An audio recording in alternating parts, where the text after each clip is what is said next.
Welcome to ILTV's Israel Daily. I'm Aaron Porras. And I'm Natasha Kircha. Coming up in today's newscast, it's the biggest diplomatic event in modern Israeli history. And we have the rundown on everything that's happening at the 5th Annual World Holocaust Forum in Jerusalem. Then later, we'll reveal how incredible new facial recognition technology is helping discover the fate of Holocaust survivors. And it looks like former NBA All-Star Amare Stoudemire is set to play basketball in Israel yet again. But the news is outraging a lot of Israelis. Stay tuned to find out why.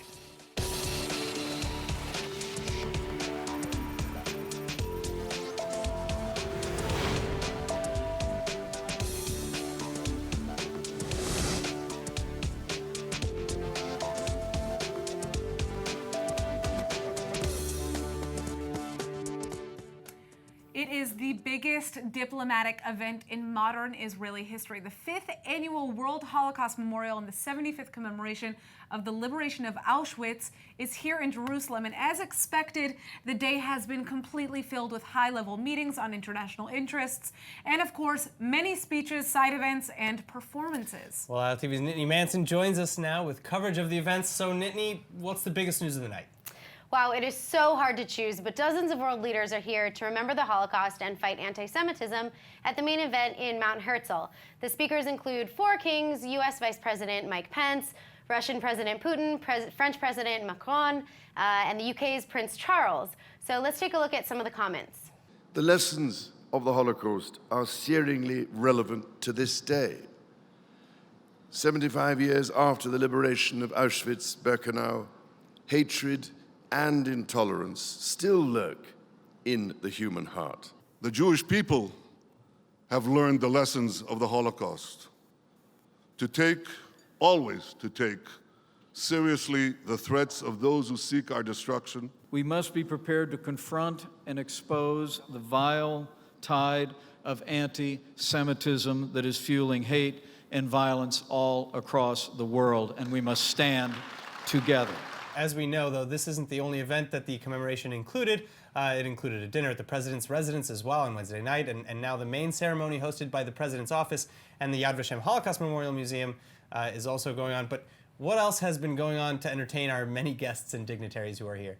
Well, there have been several side events, including a musical performance by Israeli singers David Deor, Miri Mesika, and Amir Benayoun, as well as another special arrangement of Leonard Cohen's Dance Me to the End of Love, performed by Shlomi Shaban and Israeli orchestra violinist Vladimir Reiter.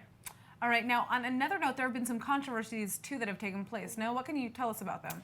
So yeah, there have been a number of criticisms about the event, as well as from some of the guests. I mean, let's start with some of the more obvious ones. Why is the ceremony in Jerusalem and not in Auschwitz? Why was the Polish president not given a chance to speak? And why did so few Holocaust survivors even get tickets? Also, the UK's Prince Charles appears to have skipped Vice President Pence when greeting some of the guests. And at the last minute, White House advisor Jared Kushner canceled his visit altogether. There was also French President Macron, who had a public argument with his Israeli security detail when they started following him into the Church of St. Anne. We know perfectly, everybody knows the rules. I don't like what you did in front of me. Go outside, please. I'm sorry, but we know the rules. Nobody has to provoke, nobody, okay? We keep calm. We had a wonderful work. You did a great job in the city. I do appreciate, guys. Please respect the rules as they are for centuries. They will not change with me. I can tell you, okay? Wow, no words there, but we're going to address some of these other questions in a bit. But what about the Holocaust survivors attending the event? Because we know that only 30 survivors were initially invited, right? Exactly. But again, Yad Vashem explains that not all the survivors could have been invited, and that anyway, the event is a diplomatic one with a focus on the world leaders. But at least some additional tickets were gifted to survivors in the end. The Ukrainian delegation actually gave up their tickets, along with several Israeli politicians. Well, that's very chivalrous of them. I'm happy more survivors actually got the opportunity to attend the Holocaust event. Nittany, thank you so much for being with us. Thank you. Why is the World Holocaust Forum taking place in Israel this year, and why does this commemoration matter so much? Well, joining us with the answers is Professor Gideon Greif, a senior lecturer at the Jewish Studies Department of Israel's Ono Academic College. All right, so our first question might seem basic to you, but is important. It's been 75 years since the liberation of Auschwitz. What exactly happened on that day? I would like to emphasize that Auschwitz was never liberated. When the Russians entered on January 26th or 27th of the year 1945, Auschwitz was empty because the Germans took all the thousands of prisoners into what is called the death marches. So it was an empty place, so they didn't liberate it. Okay. Only 6,000 to 7,000 sick prisoners were left there. Miraculously, they were not touched. They survived, most of them survived the Holocaust. So the Russians didn't liberate Auschwitz. Auschwitz was evacuated. Well, that's an interesting thing that you're saying, especially given all of the kind of We have controversy to be very we're accurate seeing. because history is a science. It's like biology, mathematics. You have to be very accurate. So actually, Using we even the have right reports. terms. Right. So before we get to kind of Russia's role this year in the event, why is this commemoration taking place in Israel this year and not in Poland as it typically does? I think if you would ask the murdered Jews or the humiliated Jews, the tortured Jews, they would say, it doesn't matter. We want to be remembered everywhere. It can be here, it can be there. Of course, the most natural place is Auschwitz because the crime was perpetrated there. But I see nothing wrong in commemorating at Yad Vashem, which is the national remembrance authority. It's the right place. Right. But this is clearly becoming a political issue in today's political atmosphere rather than kind of a commemoration of what took place. Poland is very upset that the Russian president is going to, or has spoken already today during the event. And Russia seems to see themselves as the heroes of World War II. They liberated the Jews and the prisoners. How does this narrative differ? The last to complain should be the Poles. You know why? Because of their behavior during the Holocaust. Of course, there were thousands of righteous among the nations who endangered themselves to save Jews. Yes, that's right, we know all of it. But if you read testimonies, and we know everything, the Poles did not behave nicely to the Jews. 200,000 Jews were murdered, not by the Germans, by Poles, who lived with them for 1,000 years. Their property was looted by the Poles. The Poles denounced, collaborated, not all of them, of course. I don't want to generalize, but the Poles should really not complain. Well, why do they care about that now in 2019? Because the new government, the current government of Poland, tries to rewrite history, and you cannot rewrite history. Facts are facts. You can argue about the interpretation of the facts, but the facts are facts, and they try to change the facts. Why is Poland so upset about Russia, about Putin speaking particularly? You know, in this story, let me tell you in principle, in this story there are only one bad guy, and this is the German. He is the bad guy. The Germans initiated the Holocaust, perpetrated it. All the others were part of this crime, but the Germans are the bad guys. Yeah, and we're not talking about the Germans at all here. They should be condemned, and they should be primarily condemned. They did the crime. They did this horrible crime to us and to the world. I don't know if you know that altogether, the number of innocent victims all over the world is not less than 55 million innocent people. Can you imagine? On September 1st, 1939, the country who attacked Poland was not the Soviet Union, was Nazi Germany. It was Hitler's personal decision. So the German army, the Wehrmacht, attacks Poland on September 1st, 1939. It's Germany, not the Soviet Union. Sometimes we forget this very simple fact. But there seems to be a difference in narrative about how the war ended and who the saviors were, right? I mean, and who liberated Berlin? Who liberated half of Germany? The Russian army, the brave Russian army. So the Polish narrative is not the real narrative. The Soviet narrative is more precise than the Polish one, no doubt. As I mentioned, history is a science. You cannot have two narratives about one event, only one. all right. Thank you so much for joining us. All right, now meanwhile, as dozens of world leaders are gathering in Jerusalem, Russian President Vladimir Putin is reassuring Yafa Issachaw, the mother of Naama Issachaw, who's been sentenced to over 7 years in a harsh Russian prison. Для меня ясно, что Наама из хорошей, очень порядочной семьи. Мне известна позиция господина премьер-министра, который просит принять соответствующее решение. Все это, безусловно, будет учтено при принятии этого окончательного решения. Сегодня Наама посещает уполномоченный по правам человека в России. Мама очень переживает, я вижу это. Ей сказал, и хочу еще раз повторить, все будет хорошо. These comments come following a landmark meeting in Jerusalem between President Putin, Prime Minister Netanyahu, and Yafa Issachaw. And all the parties present seem to have left the meeting smiling. But with this somewhat cryptic language in mind, the question still remains. Will Naama be released or not? And if so, when? Well, authorities on both sides are suggesting that she'll be freed very soon. And the mother, Yafa Issachar, is also reporting a very pleasant encounter with President Putin, though she's keeping the details of their conversation close to the vest. Nama has been in Russian jail since April 2019, when she was arrested at a Moscow airport for having a handful of cannabis in her checked luggage, charges she later denied. Moving on. 25% of Holocaust survivors in Israel are living below the poverty line, and survivors say rather than pouring in millions on an International Day of Remembrance, some financial aid would be a better use of funds. Is it important to remember the Holocaust or take care of the survivors who are still around to talk about it today? That's the criticism from an 89-year-old Auschwitz survivor living in Bat Yam, Israel. She says the government assistance she gets is in need of attention more than the world needs a glittering reception. 14,800 survivors died in 2019. That's an average of 41 per day. 16% were over the age of 90 and 0.4% over the age of 100. One couple who survived the war say they're living off of a meager social security check, and rather than do activities with their grandchildren, they're trying their best to save money for heat.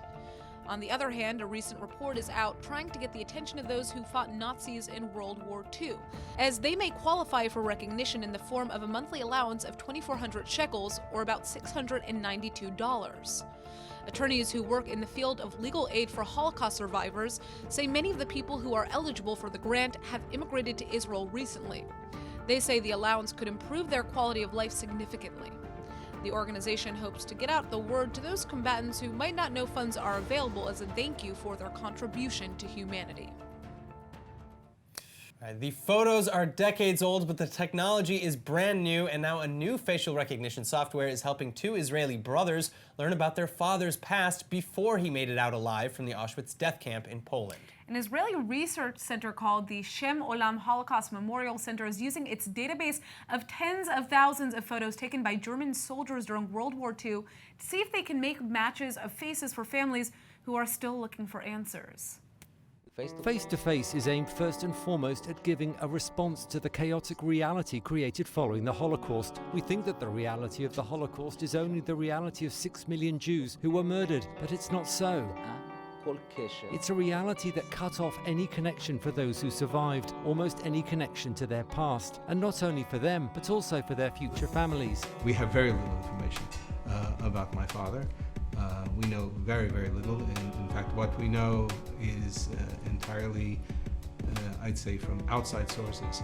I know almost nothing from my father himself. Now, Ellie and Saul Lieberman turned to the center with hopes of matching family pictures to those in the database, and they've submitted one of their father together with two cousins, and they're now waiting to see if there are any matches. I mean, this is really groundbreaking stuff, and if they actually do get some answers, I think there are going to be a lot of people who are rushing to do the same. It's an incredible use of this technology, yeah. All right. Now, while some locals may be complaining about projected traffic jams because of the Fifth World Holocaust Forum that is taking place in Jerusalem today, more than 100 others are seeing this event as an opportunity. And ILTV's Shanna Fold is here with this special report. Shanna? So doctors, professors, rabbis are taking this very public moment here in Israel to acknowledge a genocide in China. I spoke with a Holocaust survivor, and she's one of the many people that are signing on to this petition. Let's take a look at my report. The exact numbers are unclear, but it is thought that between 1 and 3 million Muslim minorities are being held in detention camps in Xinjiang, China's western region. Called a cultural genocide, reports say Chinese nationalists are trying to drive out religious minorities from China, including Uyghurs, Kazakhs, and other Muslim minorities. The UN's Human Rights Watch recently blasted the country during a 2020 World Report. Abroad, the Chinese government is increasingly using its growing economic and diplomatic clout to silence critics and to carry out the most intense assaults on the global system for enforcing human rights that we've ever seen. The Chinese government has said the camps are meant to offer job training while eradicating religious extremism and teaching Mandarin.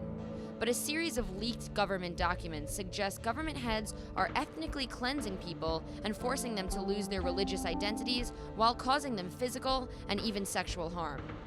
And now, more than 100 Israeli professors, doctors, rabbis, and Holocaust survivors around Israel are signing a petition calling on world leaders to acknowledge the genocide and take a moral stance. The petition is rolling out as 45 leaders from around the world roll in to Israel to commemorate 75 years since the liberation of Auschwitz.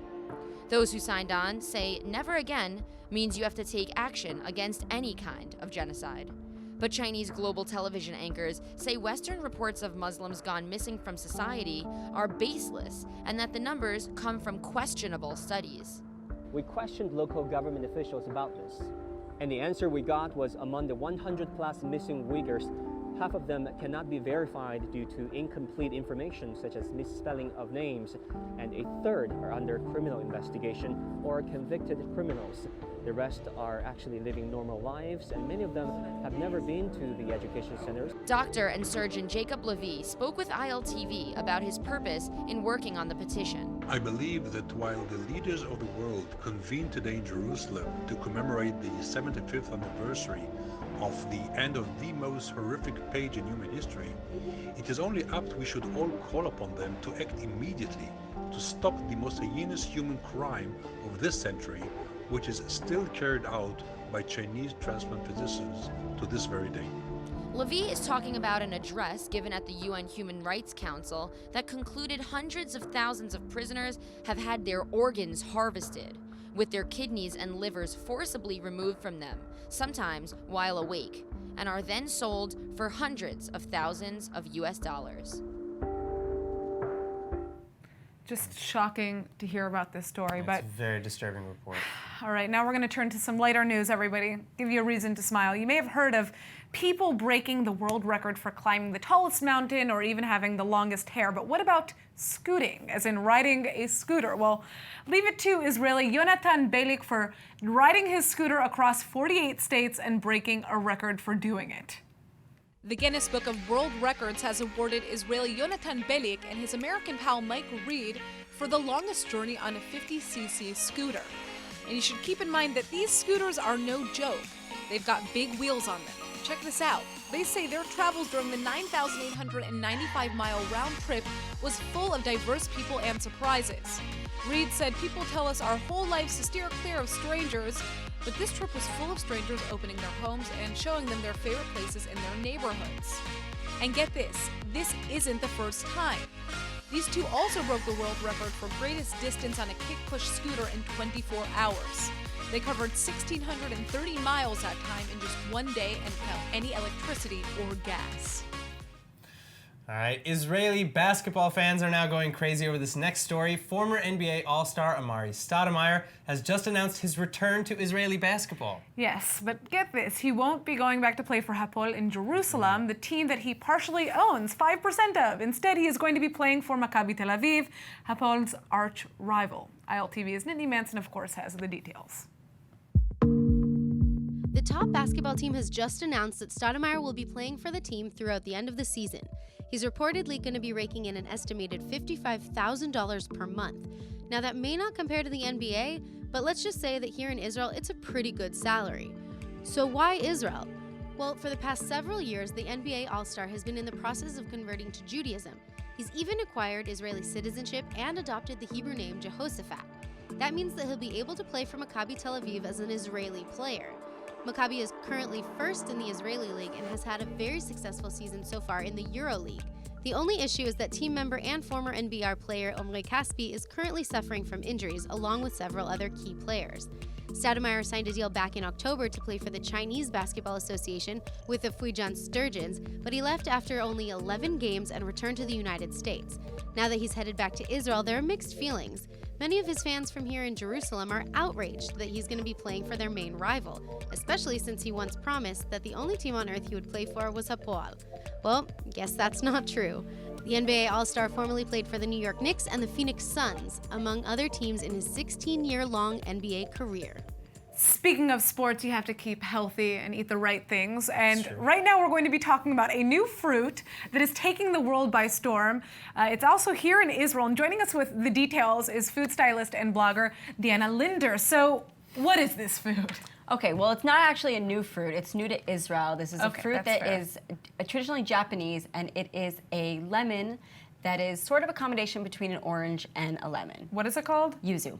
Yuzu. Yes. Okay, so I haven't had this. So is it sweet? Is it sour? It's definitely more sweet than sour, so you can't think of it as your typical lemon, but it's got a very, very, very special flavor, and it's used mostly in Japanese food to make sauces.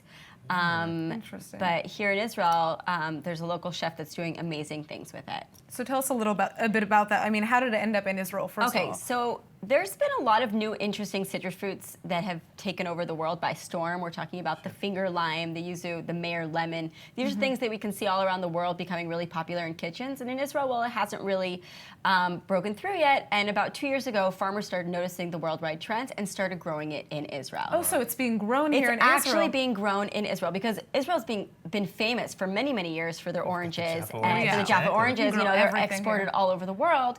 And so why not try to grow these new, interesting, exotic citrus fruits? So where Is can it we difficult get to them? grow? Do you know? I mean, like, does it take a lot of space? I mean, it doesn't take a lot of space, but these trees are very, very thorny and not so easy to deal with. So Oy. this isn't something you're going to be planting in your backyard, but the farmers are really trying to bring it into the Israeli scene. And because it's so new, they're charging kind of a lot of money for it. So like all the locals aren't really able to use it, but chefs are kind of taking onto it and selling it and putting it into their dishes in restaurants and selling it. And I have a feeling this is going to be something that we're going to see a lot more later on. If this is a costly fruit, it could be a great export product for Israel. But tell us, my final question is just where can we get it if we do want to get it here? So, amazing chef. His name is Snir Angsela. He was a chef in New York for many, many years. He's the chef of a local restaurant called Gojen Daniel, and he's making amazing, amazing, amazing dishes with this. So, okay. All right, we're going to have to find that man. Thank you so much. Thanks for joining us. Okay. Right. Israel is already raving about the fact that e-commerce giant Amazon is finally delivering to the Holy Land. Yeah, so now Amazon seems to be taking on a new market. All of the crazy Israelis looking to buy costumes for the upcoming Purim holiday. Check out this hilarious new ad. Let's be honest, Amazon already has a hefty stockpile of costumes and props for Halloween, so why not market them to all the Jewish partiers out there? Purim is essentially celebrated as the Jewish Halloween, which typically takes place in March, and for the locals in Israel, why not prepare for the holiday by ordering costumes in advance? This latest campaign by Amazon is part of their recent launch of their website in Hebrew, which includes free shipping to Israel for orders over $49. And that may be why the Israeli Postal Service is already backed up with late deliveries from the 15 million packages that were ordered at the end of 2019. So for all those who are planning to order their outfits online, you may want to order soon. I think that unicorn costume looked perfect for you. I don't think I don't already have two. I know you do. You are always well prepared for Purim, whereas I am not, so I might actually end up using Amazon. We'll see. All right, let us take a look at the weather forecast. The weekend is finally here, and we'd like to say that we're getting a break from the rain, but that unfortunately is not the case. Friday is expected to be rainy with high of 56 degrees Fahrenheit or 13 Celsius, and the sun should finally come out on Saturday with partly cloudy skies and a high of 60 degrees Fahrenheit or 16 Celsius. And now, of course, before we go, we need to laugh at something, so let's look at what's going viral in Israel on tubing.